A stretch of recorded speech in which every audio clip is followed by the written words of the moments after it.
தமிழ்நாடு அரசின் பொங்கல் சிறப்பு பேருந்துகள் மூலம் சென்னையிலிருந்து 6,90,000க்கும் மேற்பட்டோர் சொந்த ஊர்களுக்கு பயணம் மேற்கொண்டுள்ளனர். பொங்கல் பண்டிகையொட்டி தமிழ்நாடு போக்குவரத்து துறை சார்பில் சென்னையிலிருந்து சிறப்பு பேருந்துகள் இயக்கப்படுகின்றன.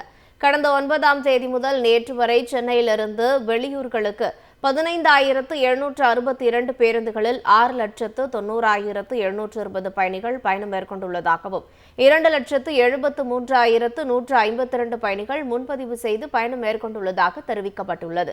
மேலும் பொதுமக்களின் தேவைக்கேற்ப கூடுதல் பேருந்துகள் இயக்கப்படும் எனவும் போக்குவரத்து கழகம் சார்பில் தெரிவிக்கப்பட்டுள்ளது.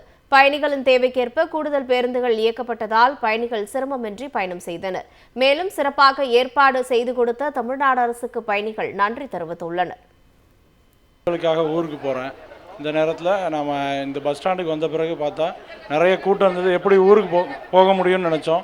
ஆனால் நிறைய அரசாங்கம் நிறைய பேருந்துகளையும் இன்றைக்கி இயக்குறதுனால இந்த கூட்டத்தை பெருமளவு குறைக்க முடிஞ்சிச்சு. எங்களோட பயணமும் நல்ல வகையில் அமைஞ்சிருக்கு. இதை ஏற்பாடு செய்த தமிழ்நாடு போக்குவரத்து துறைக்கு நன்றி. கவர்மெண்ட் நல்லா ரெடி பண்ணியிருக்காங்க. அதே மாதிரி போலீஸும் ஓரளவு சப்போர்ட் பண்ணுறாங்க. பஸ் எங்கெங்கே இருக்கும் அப்படின்னு சப்போர்ட் பண்ணுறாங்க. அது இல்லாமல் கவர்மெண்ட் பஸ் மட்டும் இல்லாமல் ப்ரைவேட் பஸ்ஸையும் ஒப்பந்த வாகனம் சொல்லி எடுத்திருக்காங்க. நல்லா பண்ணியிருக்காங்க. தேங்க்ஸ் இந்த கவர்மெண்ட்டுக்கு நன்றி சொல்கிறேங்க. சரி, கிடைக்குமோ கிடைக்காதான்னு தெரிலன்ட்டு வந்தேன். ஆனால் இங்கே பார்த்தா எல்லா பஸ்ஸும் அடிக்கடி டக்குன்னு அந்தந்த ஊருக்கும் அந்தந்த ஊருக்கு டக்குன்னு பஸ்ஸை மாற்றிக்கிட்டு இருக்காங்க.